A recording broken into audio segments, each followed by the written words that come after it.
Hi friends, എല്ലാവർക്കും എൻ്റെ YouTube ചാനലിലേക്ക് സ്വാഗതം. നമ്മൾ ഇന്നത്തെ വീഡിയോയിൽ പറയാൻ പോകുന്നത് സാധാരണയായി എല്ലാ കാറുകളിലും കാണുന്ന പ്രധാന പ്രശ്നമാണ് ഇടയ്ക്കിടെ ചിലപ്പോൾ റിവേഴ്സ് ഗിയർ ശരിയായി വീഴില്ല.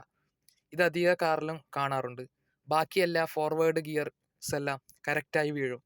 പക്ഷേ റിവേഴ്സ് ഗിയർ മാത്രം ഇടയ്ക്കൊന്ന് കറക്റ്റായി വീഴാൻ ബുദ്ധിമുട്ട് അനുഭവപ്പെടാറുണ്ട്. ഇത് ഒരിക്കലെങ്കിലും അനുഭവപ്പെടാത്തവരായി ആരും ഉണ്ടാവില്ല. ഇതിന് ഉടനടി എങ്ങനെ പരിഹാരം കണ്ടെത്താം എന്നാണ് നമ്മൾ ഇന്നത്തെ വീഡിയോയിൽ പറയാൻ പോകുന്നത്. എങ്കിൽ നമ്മൾക്ക് വീഡിയോയിലേക്ക് കടക്കാം. സാധാരണയായി നമ്മൾ റിവേഴ്സ് ഗിയർ ഇടാൻ പോകുമ്പോൾ റിവേഴ്സ് ഗിയർ പെർഫെക്റ്റായി വീഴില്ല. അപ്പോൾ നമ്മൾ ക്ലച്ച് റിലീസ് ചെയ്യുമ്പോൾ വലിയൊരു ശബ്ദം കേൾക്കാം. ഇതെങ്ങനെ ഒഴിവാക്കാം? ഇത് ഒഴിവാക്കാനായി നമ്മൾ ആദ്യം ചെയ്യേണ്ടത് റിവേഴ്സ് ഗിയർ വീഴാത്ത അവസ്ഥയിൽ നിന്നും നമ്മളൊന്ന് ഗിയർ ന്യൂട്രലിലേക്ക് ആക്കുക. എന്നിട്ട് ക്ലച്ച് റിലീസ് ചെയ്യുക. ഒന്ന് RPM ഒന്ന് കുറച്ച് റേസ് ചെയ്ത് കൊടുക്കുക. എന്നിട്ട് ആദ്യം ക്ലച്ച് മുഴുവനായും പ്രസ് ചെയ്ത് റിവേഴ്സ് ഗിയറിലേക്ക് ഇടുക. ഇപ്പോൾ പെർഫെക്റ്റായി റിവേഴ്സ് ഗിയർ വീഴുന്നതാണ്.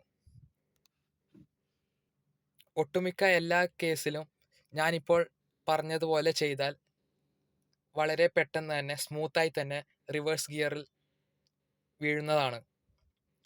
ഇനി ഇങ്ങനെയും സാധിക്കുന്നില്ലെങ്കിൽ ജസ്റ്റ് ഒന്ന് ഫസ്റ്റ് ഗിയർ ഇട്ട് വണ്ടി കുറച്ചൊന്ന് ഫ്രണ്ടിലേക്ക് ഫോർവേഡ് മൂവ് ചെയ്യിക്കുക. എന്നിട്ട് അതേപോലെ തന്നെ റിവേഴ്സ് ഗിയർ ഇടുക. ഒരുവിധം എല്ലാ കേസിലും ഇത് തന്നെയാണ് പരിഹാരം.